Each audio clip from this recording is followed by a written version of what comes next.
आज सुनिए मार्गशीर्ष गुरुवार की संपूर्ण व्रत कथा, श्री लक्ष्मी चालीसा पाठ और आरती।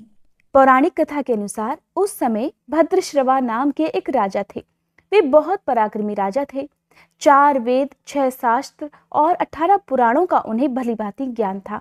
उनकी रानी का नाम था सुरतचंद्रिका। रानी दिखने में सुंदर और सुलक्षणा स्त्री थी और बहुत ही पतिव्रता भी थी। उन दोनों को 7 पुत्र और उसके बाद एक कन्या का वरदान प्राप्त हुआ। उन्होंने कन्या का नाम श्यामबाला रखा। एक बार महालक्ष्मी जी के मन में आया कि जाकर उस राजा के राजप्रसाद में रहे। इससे राजा को 2 गुनी धन दौलत की प्राप्ति होगी और वह इस धन दौलत से अपनी प्रजा को और भी अधिक सुख दे पाएगा। गरीब के घर अगर रहेगी तो उसे धन दौलत तो प्राप्त होगा, लेकिन वह स्वार्थी की तरह उस धन को केवल अपने ऊपर ही खर्च करेगा। मन में ऐसा विचार कर महालक्ष्मी जी ने एक बूढ़ी ब्राह्मण स्त्री का रूप धारण कर लिया और हाथ में लाठी लिए लाठी के सहारे किसी प्रकार रानी के महल के द्वार तक पहुंच गई। माँ लक्ष्मी जी ने रूप बनाया तो एक वृद्धा ब्राह्मण औरत का था, लेकिन उनके चेहरे से देवी की तरह तेज झलक रहा था। महल के द्वार पर एक बूढ़ी औरत को देखकर एक दासी सामने आई और उस दासी ने इनका नाम, काम, धर्म आदि पूछ डाला। अब बूढ़ी औरत रूपधारी माँ लक्ष्मी जी ने कहा, हे बालिके, मेरा नाम कमला है और मेरे पति का नाम भुवनेश है। हम द्वारिका नगरी में रहते हैं। तुम्हारी रानी पिछले जन्म में एक वैश्य की पत्नी थी और वह वैश्य बहुत गरीब था। दुख दारिद्र के कारण हर रोज उसके घर में झगड़े हुआ करते थे। उसका पति रोज उसे मारता था। इन बातों से तंग आकर वह घर छोड़कर चली गई और वन में खाली पेट भटकने लगी। उसकी इस दुर्दशा पर मुझे बहुत दया आई।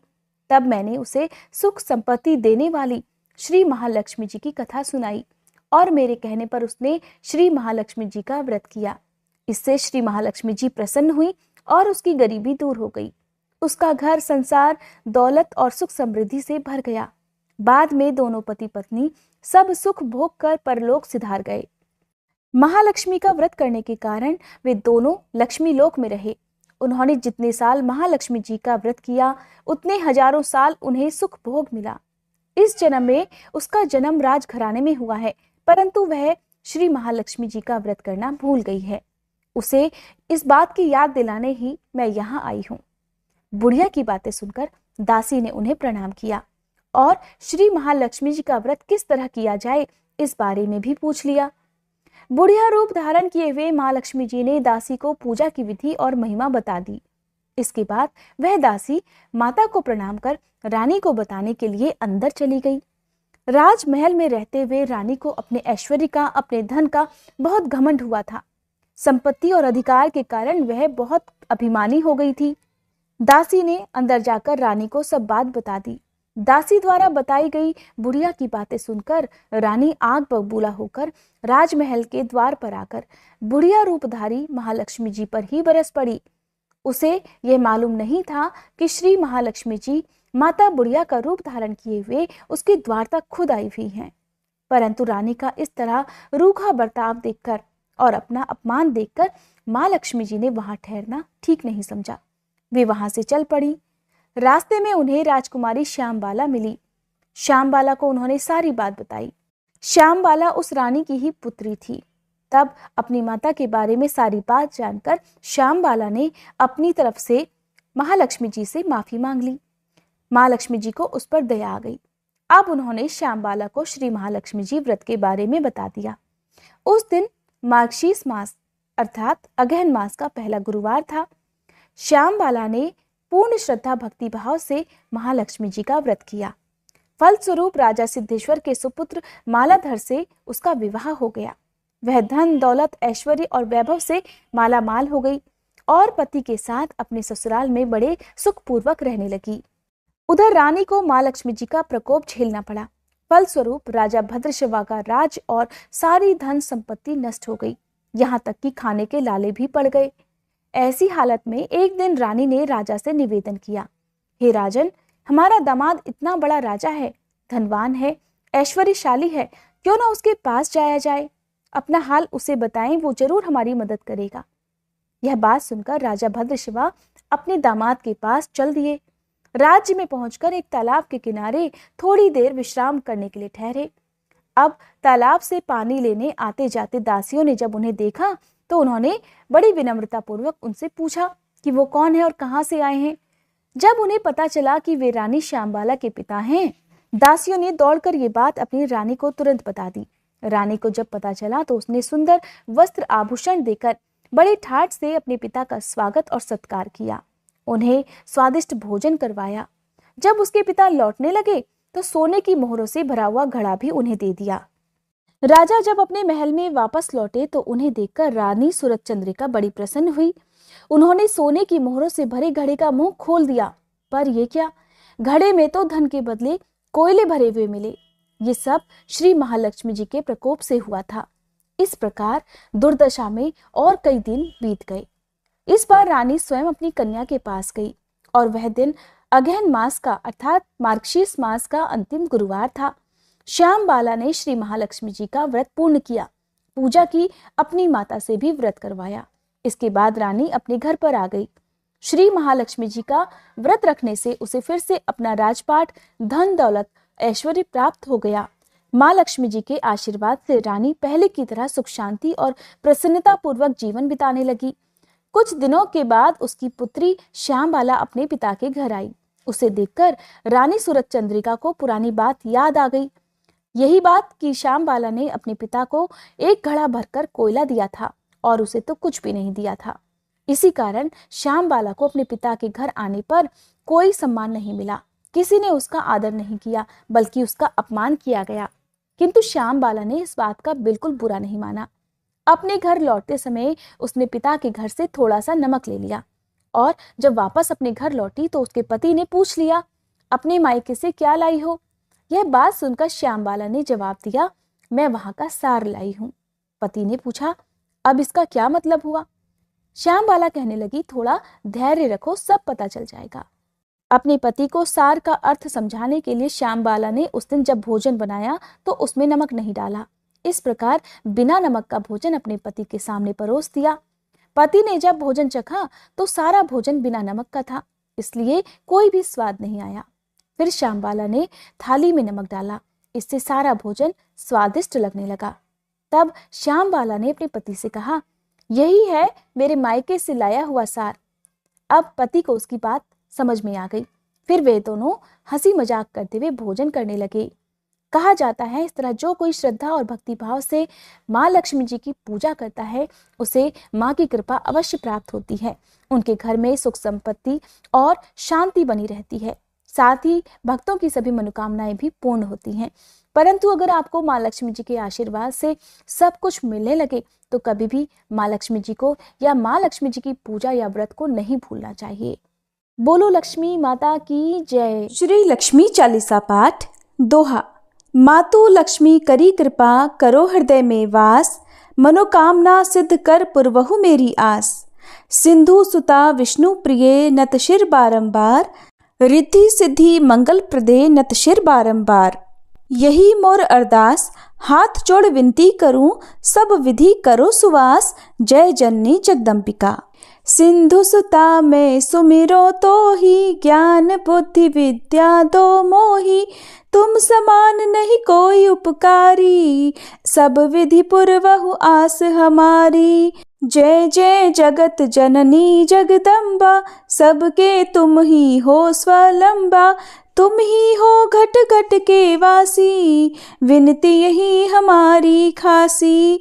जग जननी जय सिंधु कुमारी, दीनन की तुम हो हितकारी, विनयो नित्य तुम्हीं महारानी, कृपा करो जग जननी भवानी। यही विधि स्तुति करो तिहारी, सुधि लीजे अपराध बिसारी, कृपा दृष्टि चित वो मम ओरी, जगत जननी विनती सुन मोरी।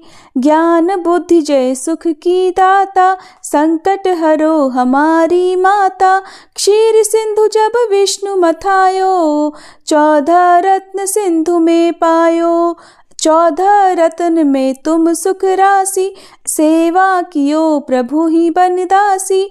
जब जब जन्म जहाँ प्रभु लीन्हा, रूप बदलतः सेवा कीन्हा।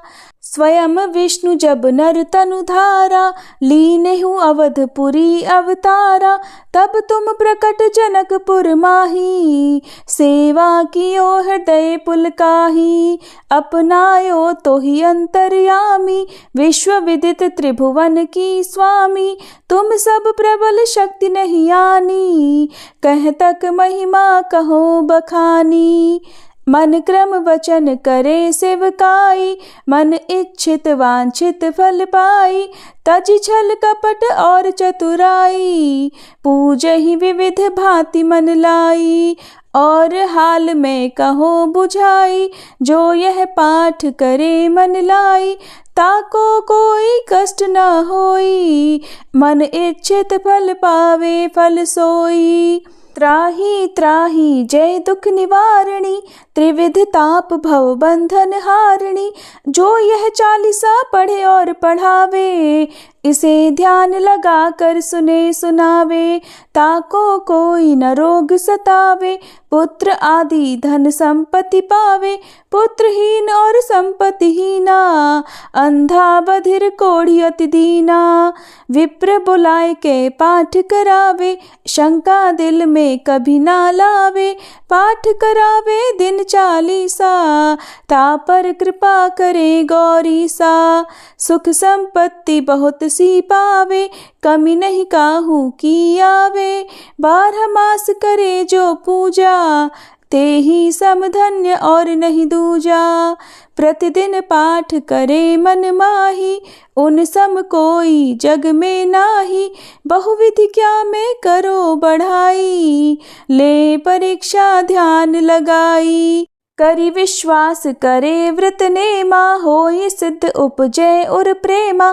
जय जय जय लक्ष्मी महारानी, सब में व्यापित जो गुण खानी। तुम्हरो तेज प्रबल जग माही, तुम सम को दयाल को नाही। मोहि अनाथ की सुधि अब लीजे, संकट काटी भक्ति मोहि दीजे। भूल चूक करी क्षमा हमारी, दर्शन दीजे दशा निहारी। बिन दर्शन व्याकुल अधिकारी, तुम ही अक्षत दुख सहते भारी। नहीं मोहि ज्ञान बुद्धि है तन में, सब जानत हो अपने मन में। रूप चतुर्भुज करके धारण, कष्ट मोर अब करहु निवारण। कहीं प्रकार में करो बढ़ाई, ज्ञान बुद्धि मोहि नाही अधिकाई। रामदास अब कहाई पुकारी, करो दूर तुम विपत्ति हमारी। त्राही त्राही दुखारिणी, हरो बेगी सब त्रास। जयति जयति जय लक्ष्मी, करो शत्रुन का नाश। रामदास हरि ध्यान नित, विनय करत कर जोर। मातु लक्ष्मी दास पर करहु दया की कोर। इति लक्ष्मी चालीसा संपूर्णम। माँ लक्ष्मी जी की आरती। ओम जय लक्ष्मी माता, मैया जय लक्ष्मी माता। तुमको निश दिन सेवत, मैया जी को निश दिन सेवत। हर विष्णु विधाता, ओम जय लक्ष्मी माता। उमा रमा ब्रह्माणी, तुम ही जग माता। मैया तुम ही जग माता। सूर्य चंद्रमा ध्यावत, नारद ऋषि गाता। ओम जय लक्ष्मी माता। दुर्गा रूप निरंजनी, सुख संपत्ति दाता। मैया सुख संपत्ति दाता। जो कोई तुमको ध्याता, रिद्धि सिद्धि धन पाता। ओम जय लक्ष्मी माता। तुम पाताल निवासनी, तुम ही शुभ दाता। मैया तुम ही शुभ दाता। कर्म प्रभाव प्रकाशिनी भवनिधि की त्राता। ओम जय लक्ष्मी माता। जिस घर तुम रहती सब सद्गुण आता, मैया सब सद्गुण आता। सब संभव हो जाता, मन नहीं घबराता। ओम जय लक्ष्मी माता। तुम बिन यज्ञ न होते, वस्त्र न कोई पाता। मैया वस्त्र न कोई पाता। खान पान का वैभव सब तुमसे आता। ओम जय लक्ष्मी माता। शुभ गुण मंदिर सुंदर क्षीरोदधि जाता। मैया क्षीरोदधि जाता। रत्न चतुर्दश तुम बिन कोई नहीं पाता। ओम जय लक्ष्मी माता। महालक्ष्मी जी की आरती जो कोई नर गाता। मैया जो कोई नर गाता, और आनंद समाता, पाप उतर जाता। ओम जय लक्ष्मी माता। ओम जय लक्ष्मी माता। मैया जय लक्ष्मी माता। तुमको निश दिन सेवत, तुमको निश दिन सेवत, हर विष्णु विधाता। ओम जय लक्ष्मी माता। मैया जय लक्ष्मी माता।